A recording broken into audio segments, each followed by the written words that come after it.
अत्तदीप विहरता अत्तसरणा अनयसरणा धम्मदीप विहरता धम्मसरणा अनयसरणति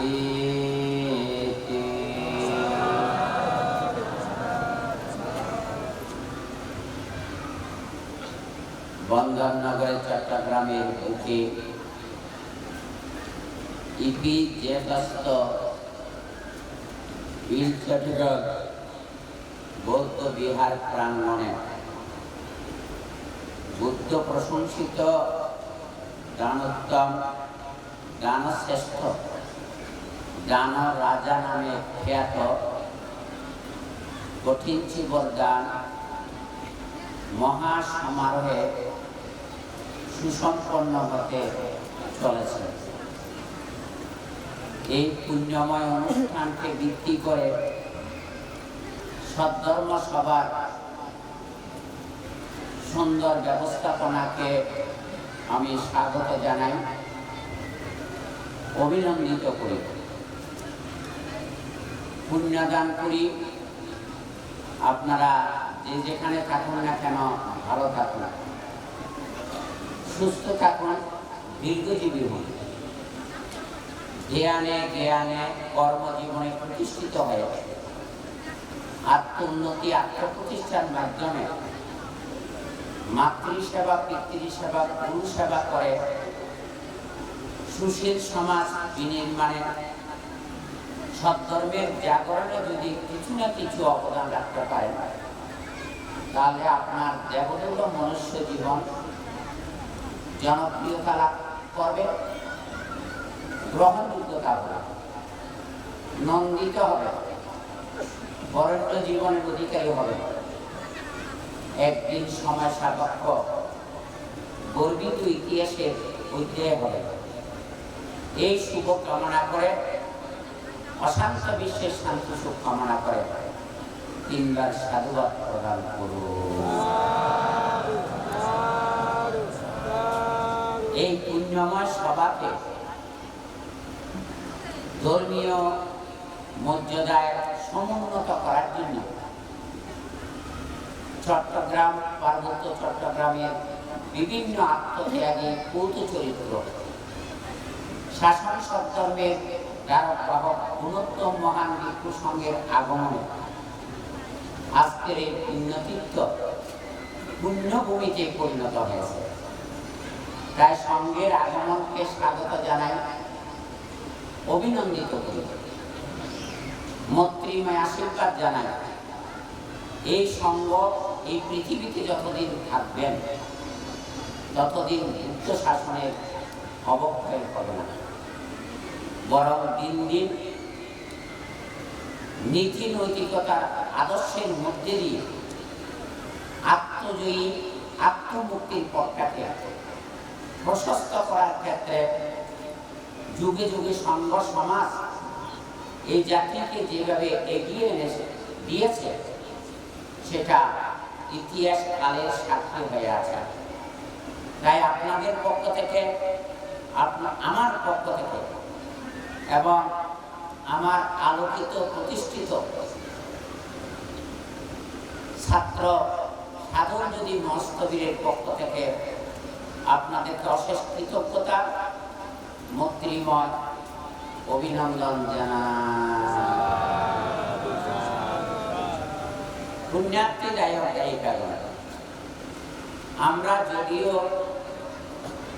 বৌদ্ধ ধর্মকে ধর্ম বলে চিহ্নিত করি, আসলে বৌদ্ধ ধর্ম অন্যান্য সম্প্রদায়ের মতো যেই অর্থে ধর্ম, বৌদ্ধ ধর্ম সেই অর্থে ধর্ম নয়। একথা বললে অনেকের মনে একটু দ্বিধান্বিত হবে বা বিতর্ক সৃষ্টি হবে। তাই আমি এই বিষয়ে পরিষ্কার একটা ধারণা দিতে চাই। Buddhism not a religion, way of life, জীবন চলার পথ। পথ যদি মসৃণ না হয়, পদ্ধতি নিরাপদ না হয়, তাহলে আপনি আর আমি গন্তব্যস্থলে যেতে চাইলে যেতে পারবো? আমি যদি আমার গন্তব্যস্থলে যেতে না পারি, তাহলে আমার আশা পূরণ হবে না, আপনার আশা পূরণ হবে। তাহলে আপনার লক্ষ্য উদ্দেশ্য কি, সেটা কি আমি সফলতা দেখাতে পারবো?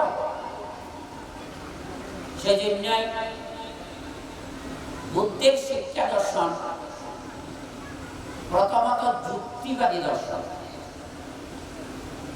আধুনিক ছেলে মেয়েরা যুক্তি ব্যতি রেখে কোনো কিছু গ্রহণ করতে চায় না। তারপর হচ্ছে জীবন ভিত্তিক দর্শন। আমরা শিক্ষায় দীক্ষায় ডাক্তার, ইঞ্জিনিয়ার, প্রফেসর হচ্ছে, সেই শিক্ষা বুদ্ধের শিক্ষা নয়। সেই শিক্ষা হচ্ছে সাধারণ শিক্ষা, যে শিক্ষা দিয়ে আমি আমার কর্মজীবনে অর্থনৈতিক সচ্ছলতা আনয়ন করতে পারব, পারিবারিক সৌন্দর্য অভিবৃদ্ধি করতে পারব, মাতৃসেবা, পিতৃসেবা, গুরু সেবা, ভাই বোন, বাটনা বাটনি, প্রতিবেশী, বন্ধুদেরকে আর্থিকভাবে সহায়তা দিয়ে আমি যতটুকু আলোকিত হয়েছি, আমার প্রজন্মকে ততটুকু আলোকিত যদি করতে পারি, লাইফ টু লাইফে চলে যেতে পারে। কিন্তু জীবনমুখী শিক্ষাটা হচ্ছে আলাদা বিষয়। তাই আবার একদিকে যুক্তিভিত্তিক, এটা যুক্তি কিনা আপনারা নিজেদের বিবেচনা করুন। যেমন আমাদের সমাজের অনেক আলোকিত বরেণ্য সরকারি বেসরকারি ব্যক্তিগণ এসেছে, তাহলে তাদের আলোকিত জীবন নিয়ে মর্যাদা সম্পন্ন আসন দখল করেছে। এই মর্যাদা সম্পন্ন আসন দিয়ে তার সৃজনশীল মেধা, দূরদৃষ্টি, প্রজ্ঞা, শ্রম দিয়ে যা উপার্জন করছে তা আর জীবনের চাহিদা পূরণ করছেন, পারিবারিক জীবনের চাহিদা পূরণ করছেন, সামাজিক এবং ধর্মীয় ক্ষেত্রে কিছুটা অবদান রাখার চেষ্টা করছেন। তাহলে সেটা আমাকে কতটুকু আত্মশুদ্ধি করছে কেউ চিন্তা করেছেন? কিন্তু ভোগ বিলাসে মত্ত করে ফেলেছে। ভোগ বিলাসে মত্ত করার কারণে আত্ম অহংকার এসেছে, আত্মঅভিমান এসেছে, আমিত্ববাদটা প্রবল হয়েছে। তাই কেউ কাউকে সহজে মেনে নিতে চায় না। এই মেনে নিতে না চাওয়ার কারণে আপনার আহ্বানে আমি সাড়া দিই না, আমার আহ্বানকে আপনি স্বাগত জানাচ্ছেন না। তাই আপনি হয়ে গেলেন ব্যক্তিকেন্দ্রিক, আর আমি হয়ে গেলাম ব্যক্তিকেন্দ্রিক। ব্যক্তিকেন্দ্রিক হওয়ার কারণে যে অনৈক্যের মধ্যে যে ঐক্যের সুর দরকার, সেটা আমার কাছে তেমন প্রভাব বিস্তার করতে পারে না। মনে রাখবেন, এককভাবে অনেক কিছু করা যায়, কিন্তু সামগ্রিক ভূমিকা রাখা যায় না। তাই একে অপরের পরিপূরক, একে অপরের সহায়ক, অভিন্ন চেতনা থাকতে হবে কিনা বলে।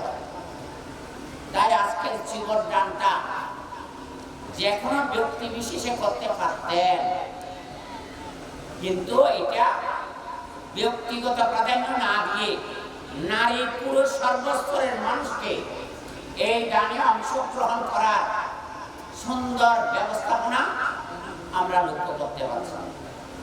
তাই আপনি এই দান করে যেমন ভাগ্যবান হলেন, এই দানে অংশগ্রহণ করে পুণ্যবান হলেন। তা আপনি যেমন ভাগ্যবান, আমিও একইভাবে অংশগ্রহণ করে ভাগ্যবান হলাম, পুণ্যবান হলাম।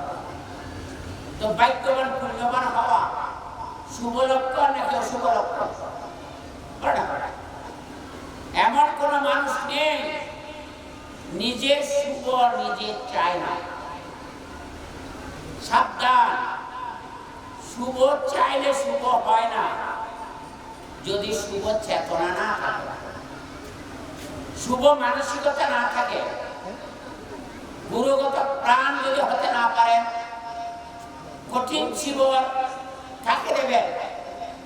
গুরুকে দিতে হবে। তাই গুরুর প্রতি আন্তরিকতা যেমন প্রবল হতে হবে, আত্মবিশ্বাসী হতে হবে এবং অন্তরে গভীর শ্রদ্ধা নিবেদন করতে হবে। তখনই আপনি কি বলবেন, গুরুদেব আমার পরিবারের পক্ষ থেকে এই সিঁদুরগুলা, এই দানীয় সামগ্রীগুলা আপনার জন্য এনেছেন। তখন গুরুদেব কি বলে, সাধু সাধু সাধু। সাধু মানে কি? সুন্দর। আজকের আয়োজন সুন্দর নাকি সুন্দর নয়? তো সুন্দর যদি হয়, এখানে সুন্দর, পরিবারে সুন্দর হবে না? সমাজে সুন্দর করতে হবে না? জাতিকে সুন্দর চেতনা দিয়ে গঠন করতে হবে না? তাহলে সুন্দরের সার্থকতা, সুন্দরের সফলতা বলেন। তখন আপনার ছেলে মেয়ে কি করবে?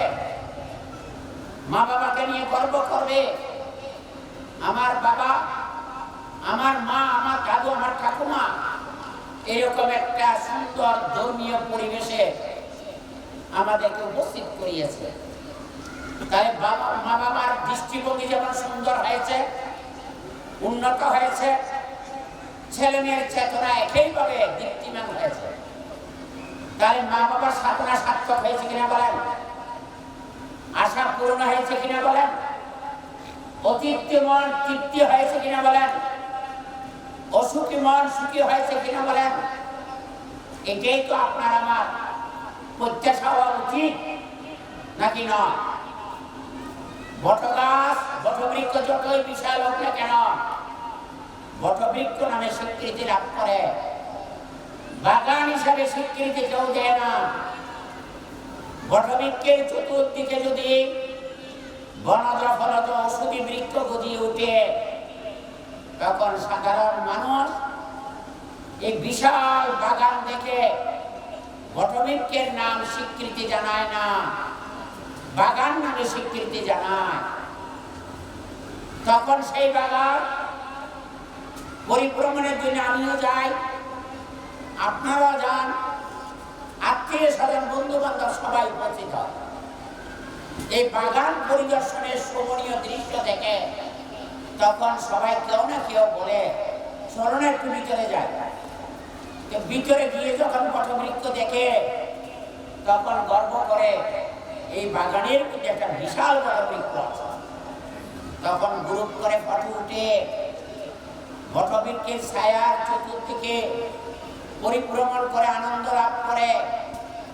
তখন কে ব্যক্তি বটবৃক্ষ রোপণ করেছে সেই নাম উদ্ধার না হলেও যিনি রোপণ করে গেছেন তার অতীতের স্মৃতির কথা আপনার আমার অন্তরকে আলোড়িত করেছে কিনা বলেন। তাই বলতে পারি, অতীত তুমি ভুবনে ভুবনে কাজ করে যাও গোপনে গোপনে। তাহলে বাইরের বাগানের সুগন্ধ অনুকূলে যায়, প্রতিকূলে যায় না। আর মানুষের বাগানের সুগন্ধ অনুকূলে যায়, প্রতিকূলে যায়।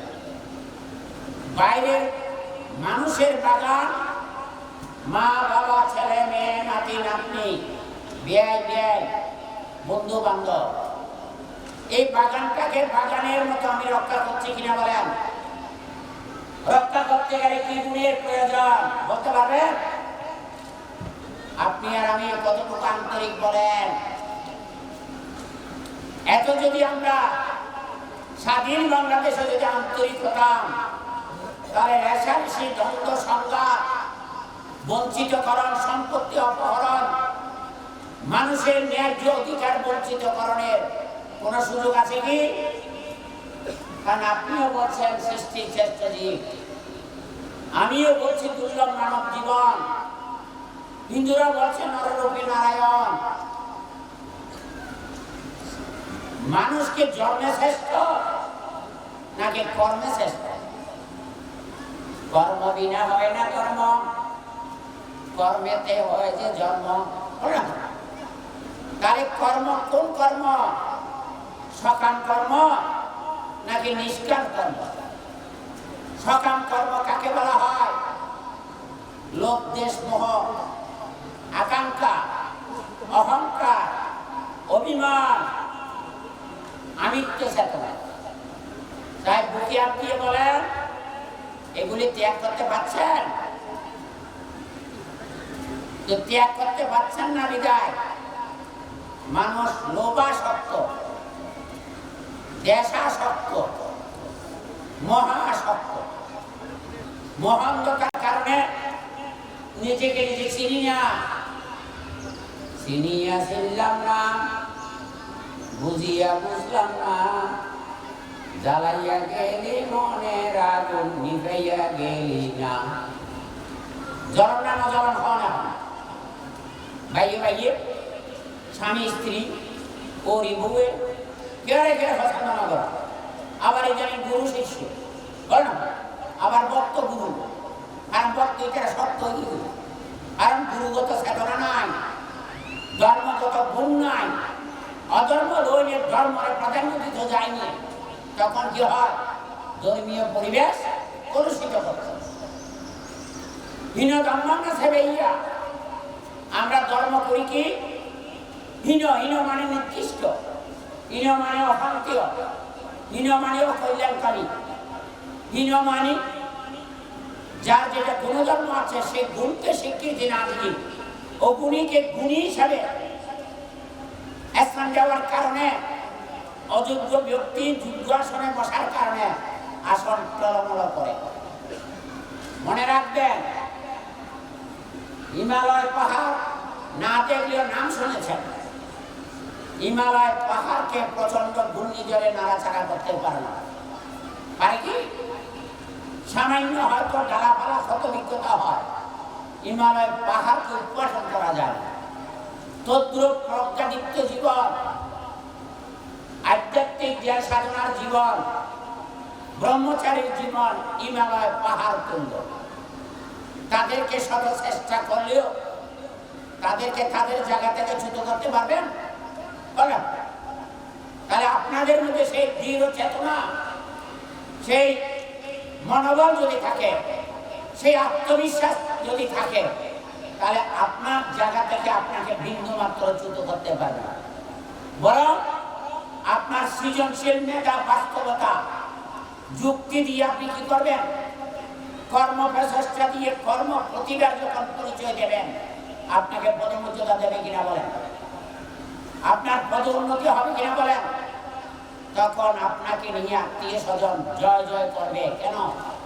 আমার বাপনা, আমার ভাইপো এমন সততার মাধ্যমে, এমন বীর্য শক্তি দিয়ে তিনি তার কর্তব্য কর্ম সম্পাদন করেছেন, তাকে পদোন্নতি না দিয়ে কোনোদিন পিছনে ফেলে রাখতে পারেনি।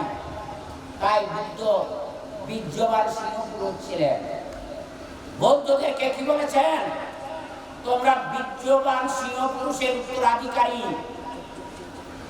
তাই আপনারা যেখানে যাবেন না কেন, বীর্যবান সিংহপুরুষের মতো অর্জন করবেন না। আমাদের সমাজে অর্জন এবং অভিজ্ঞতার ক্ষেত্রে ইদানিং দুর্বল। অর্জন এবং অভিজ্ঞতা না থাকলে আপনি যেখানে আছেন সেখানে স্থির থাকতে পারবেন না। আপনি যেখানে আছেন সেখানে সফলতা অর্জন করতে পারবেন না। অথচ জীবন বিবেকবান, জীবন বুদ্ধিদীপ্ত, জীবন বাস্তববাদী, জীবন বিজ্ঞান মনস্ক। আমরা মনে করি ফিজিক্স, সায়েন্স, কেমিস্ট্রি হচ্ছে বিজ্ঞান। আপনাদের জীবনে কত প্রকার বিজ্ঞান আছে জানেন? জানেন? কেউ অনুসন্ধান করেছেন? ওই বিজ্ঞান জীবন ধ্বংস করে, ওই বিজ্ঞান বিষাক্ত জিনিস উৎপাদন করে। আর বুদ্ধ বিজ্ঞান জীবন দর্শনের শিক্ষা দেয়। সেই বিজ্ঞান কি? চক্ষু বিজ্ঞান, শ্রুত বিজ্ঞান, জ্ঞান বিজ্ঞান, জীব বিজ্ঞান, মনোবিজ্ঞান। কেউ চিন্তা করেছেন? এই বিজ্ঞানে যারা অন্বেষী, এই বিজ্ঞান সম্পর্কে যার পারদর্শিতা আছে, বিশ্বের এমন কোন দ্বিতীয় শক্তি নেই তাকে পরাস্ত করতে পারবে। চক্ষু কি দেখে বলতে পারবেন? চক্ষু না রূপম দৃশ্যা, চক্ষু কি দেখে? রূপ দেখে, যা দৃশ্যমান বস্তু। এই দৃশ্যমান বস্তু আমাকে কি করে? ভ্রমর যেমন বাগানে বাগানে যে পুষ্পের মধ্যে মধু আছে সেটা আহরণ করতে জড়িয়ে যায়। আমার চক্ষু বিজ্ঞান রূপকে দর্শন করে, রূপের মোহে, রূপের আকর্ষণে, রূপের প্রলোভনে, রূপের প্রলুব্ধ হয়ে নিজেকে হারিয়ে ফেলি। কেন? আমি যদি রূপের আকর্ষণে, আমি যদি রূপের কাছে চলে যাই, আমি কি আমার কাছে আছি নাকি রূপের কাছে পরাভূত হলাম? পরাভূত হলে আমার স্বকীয়তা নাই, আমার ব্যক্তিত্ব নাই, আমার বীর্যে আমাকে পরাভূত করে ফেলেছে। তাই বুদ্ধ দর্শনে কি বলেছেন? রূপ সকালে একরকম, দুপুরে একরকম, বিকালে একরকম, রাত্রে অন্যরকম, ক্ষণে ক্ষণে পরিবর্তন হচ্ছে। তাই নিত্যের মধ্যে অনিত্যের সুর বেঁচে উঠেছে। তাই রূপের 28 প্রকার রূপ আছে। এই রূপের প্রলোভন থেকে যদি আপনি মুক্ত হবেন, তাহলে রূপের আকর্ষণে আকর্ষিত না হয়ে, রূপ যে দুর্গন্ধময়, রূপ যে অসুচি পদার্থ, ঘৃণিত, সেটা যখন বুঝবেন, তখন আপনার রূপময় দেহকে শুচি শুভ্র করার জন্য ধ্যানস্থ হবেন। কারণ ধ্যান ছাড়া জ্ঞান নাই, জ্ঞান ছাড়া ধ্যান নাই। ধ্যান এবং জ্ঞান যার আছে তার কাছে অনিত্য দুঃখ অনাত্মাময় জীবন। আর অনেক ব্যাখ্যা আছে, যেতে পারবো না, সময় নাই। তারপরে চক্ষু বিজ্ঞান, শ্রুত বিজ্ঞান। আমার কথাগুলো শুনছেন, যদি শ্রুতি মধুর আকর্ষণ হয়, শুনতে ভালো লাগবে। আর যদি শ্রুতি কটু হয়, কর্কশ হয় এবং অমানবিক হয়, তখন আপনি কি বলেন? না না না, এখানে কেন আসলাম? এই জাতীয় শব্দগুলো শুনলে আমার ভালো লাগে না। তাহলে সত্য সুন্দর কল্যাণমুখী শব্দ যদি হয়, আত্মকল্যাণও হবে, পরকল্যাণও হবে, সামগ্রিক কল্যাণ হবে, পারিবারিক কল্যাণ হবে, সামাজিক কল্যাণ হবে, জাতীয় কল্যাণ হবে। এই কল্যাণকর চেতনার প্রতিকৃত থেকে রক্তে মাংসে গঠিত মানুষ। তাহলে চক্ষু, শ্রুত, কর্ণ কেমন? এই যে শুনেছি, কর্ণ কি করে? শব্দ আহরণ করে। লতা মঙ্গেশকরের গান পরিবেশন করলে, লুলা লাইলার গান পরিবেশন করলে সবাই লাফায়। কিন্তু বুদ্ধ শব্দ কি? জীবন দর্শনের শব্দ। এই শব্দ শুনলে মানুষ শান্ত, দান্ত, অমায়িক হয়। এখানে ভদ্রতা, এখানে শালীনতা, এখানে সৌজন্যবোধ, এখানে ভাতৃত্বের সেতুবন্ধন। তাই আমরা যদি সবাই এই চেতনায় থাকি, তাহলে আমাদের জাতির অস্তিত্ব রক্ষা হবে নাকি হবে না? জাতির উন্নতির ক্ষেত্রে পরিকল্পনা করতে পারবো নাকি পারবো না? এই চেতনা যদি না থাকে কি হবে আপনারাই বলেন। তাই চক্ষু বিজ্ঞান, শ্রুত বিজ্ঞান, ঘ্রাণ বিজ্ঞান। সুগন্ধ হলেই গ্রহণ করি, দুর্গন্ধ হলেই পরিত্যাগ করি। তাহলে আমি সুগন্ধরা জনক, দুর্গন্ধরা হোতা। বলেন কে দুর্গন্ধ করে? যেমন এখানে খাওয়া দাওয়া করেছেন, ময়লাটা যদি ফেলে রাখেন, তাহলে আপনার দ্বারা আমার দ্বারা ময়লাযুক্ত হলো, এটাই দুর্গন্ধ হলো। আর আমি যখন সচেতন হব, এটা যেখানে ফেলা সেখানে যদি ফেলে, তাহলে অন্যজন আমার সমালোচনা করবে না, আমাকে নিন্দা করবে না, আমাকে মানে তুচ্ছ তাচ্ছিল্য করবে না। এটা মানবিক শিক্ষা কিনা বলেন? তাই চক্ষু বিজ্ঞান, শ্রুত বিজ্ঞান, ঘ্রাণ বিজ্ঞান, ত্বক বিজ্ঞান। এই যে আপনারা বসেছেন, অনেকে বসতে পারছেন না, শরীরে ব্যথা হচ্ছে, হ্যাঁ, কঠোর কঠিন হওয়ার কারণে। আর যদি নরম কোমল তরল হয়, তাহলে বসতে ইচ্ছা করবে। সবকিছুকে নিয়ন্ত্রণ করে কে? সবকিছুকে নিয়ন্ত্রণ করে মন। মানুষ মনেতে শুদ্ধ, মনেতে অশুদ্ধ, মনেতে জ্ঞানী, মনেতে অজ্ঞানী। তাই ভুবন হাজারিকা বলেছেন, আমি একজন সুন্দর মানুষ চাই, যার মন সুন্দর হয়। তাই বলেন এখন কয়জন মন সুন্দর মানুষ আছে এখানে? দেখো সুন্দরের মানুষ আছে। আমি একজন ভালো মানুষ চাই, যার মন ভালো হয়। কঠিন জীবন দান করতে এসে, গুরু পুজো করতে এসে, জ্ঞাতি সম্মেলন করতে এসে ভালো মনের মানুষ যদি না হয়, তাহলে শুদ্ধ সুন্দর ধর্ম চেতনায় সে দীপ্তিমান হবে না। তাই পরিবারের মধ্যে অন্ধকার, সমাজের মধ্যে অন্ধকার, জাতিগত অন্ধকার। তাই এইগুলিকে জানতে হলে দুটো সত্য জানতে হবে। একটা হচ্ছে আত্মদ্বীপ, দ্বিতীয় হচ্ছে ধর্মদ্বীপ। আমি আত্মদ্বীপের শরণাগত হব, ধর্মদ্বীপের শরণাগত হব। নাত্তি মে শরণাঙ্গায়াম বুদ্ধ মে শরণাঙ্গরাম এতেনা সত্যবদ্ধেনা ওতুতে জয়মঙ্গলাম। আমি বুদ্ধের শরণ থেকে অন্য শরণে যাব না। এই সত্য বাক্যের দ্বারাই আমার জয় মঙ্গল হোক। আমার মানে আমি নয়, আমার মা বাবা ছেলে মেয়ে জাতি সবাই যেন সুখে। নাত্তি মে শরণাঙ্গায়াম ধম্ম মে শরণাঙ্গরাম এতেনা সত্যবদ্ধেনা ওতুতে জয়মঙ্গলাম। আমি ধর্মের শরণ থেকে অন্য শরণে যাব না। এই সত্য বাক্যের দ্বারাই জয় মঙ্গল হোক। ধর্ম কি, কাকে বলা হয়? বৌদ্ধ ধর্ম ধর্ম নয়, not a religion, way of life. যেই ধর্ম আমাকে আমি জানতে সহায়তা করে। নো দ্যাটসেল আত্মানাম বৃদ্ধি। তাহলে আমরা কি আমাদেরকে জানি? তো যেহেতু জানি না, অপরকে জানি না। অপরকে না জানলে তিনি এবং আমি এবং তিনি এক এবং অভিন্ন হচ্ছি না। তাই মুখে বলি সকলের তরে, সকলে আমরা, প্রত্যেকে আমরা পরের তরে। কথার কথা হলে হবে না, অন্তরের কথা হবে। কারণ অন্তর যদি পরিষ্কার না হয়, অন্তর মন বিকশিত করো, অন্তর তরে নির্মল করো, উজ্জ্বল করো, সুন্দর করো। বলে না, এই সত্যটা যদি আমি জাগাতে না পারি, তাহলে আমার জীবন দর্শন, জীবনমুখী কথার কথা হবে, অর্জনের কথা হবে না। বুদ্ধ সেই জন্য অনুজ্ঞান অনুশীলনের কথা দেবে, আমাদেরও সেই বাজে দেবে। না হলে আমাদের কি হবে বলেন না? হ্যাঁ, তাহলে নামের কল্যাণ, ভিতরে অকল্যাণ। পালিত মাদ্রাসা শিক্ষা, স্কুল কলেজ দিয়ে, বিল্ডিং থেকে শিক্ষা দিয়ে তারা কি করেছে? আন্তর্জাতিক মানের করেছে। আর আমাদের ত্রিপিটক শিক্ষা দিয়ে পালিত কলেজটাকে ধ্বংস করে দিয়ে শিক্ষকের বেতন হতো জানান না, 1000 টাকা। মানে প্রাইভেট পড়াইতে গেলে 100 টাকা লাগে। তা আসলে আমরা মনে করি দুনিয়ার মধ্যে শ্রেষ্ঠ। কারণ সৈন্য জানিলে যার চলন দেখা দেখা ছাড়া শোধ হয়ে গেল না, সুযোগ নাই। তাহলে আমাদের দুঃসময়ের কল্যাণ কাজের দুনিয়াটা কি? ওখানে কি আমরা ঝাঁপিয়ে পড়তে পারছি? আমাদের অস্তিত্ব রক্ষা করতে পারছি?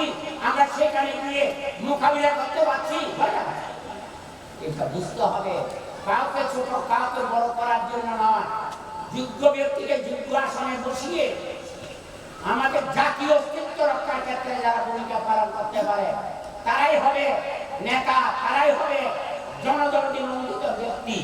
নকশা নাম বড় মধুর, কাজ বড় মধুর নয়।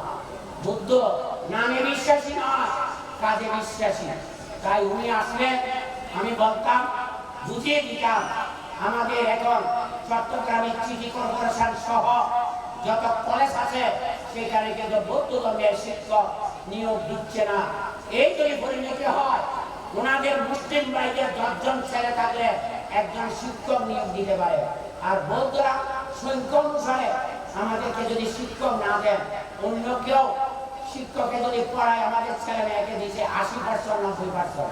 অথচ সেই ছেলে ইংরেজিতে 95% নাম্বার পাচ্ছে, ধর্মীয় ক্ষেত্রে পাচ্ছে 80-85 নাম্বার। তো নাম্বার যখন কমে যায়, গোল্ডেন জিপিএ পাবে নাকি পিছিয়ে যাবে? তাই আপনারা শুধু ধর্মীয় অনুষ্ঠান করলে ধর্ম রক্ষা হবে না, স্বজাতি রক্ষা হবে না। ধর্মের মাধ্যমে জাতীয় দাবি দাওয়াগুলো যদি আদায় করতে পারেন, তাহলে আমার নেতা, তোমার নেতা জয় হোক, জয় হোক যেটা বলবো, আমাদেরও জয় করবে, তাকেও আমরা জয়ী করবো। আর আমাদের যখন জয়ী করবে না, আমরা কি করবো? আমাদের দায়িত্ব আমরা পালন করবো। সবার মধ্যে শুভবুদ্ধির উদয় হোক। বুদ্ধের যুক্তিবাদী, বাস্তববাদী, বিজ্ঞান মনস্ক চেতনাকে সমাজের সর্বস্তরের মানুষকে জাগিয়ে তোলার আহ্বান জানিয়ে অশান্ত বিশ্বে শান্তি সুখ কামনা করে আমার সংক্ষিপ্ত দেশনা এখানে শেষ করলাম। জগতের সকল প্রাণী সুখী হোক।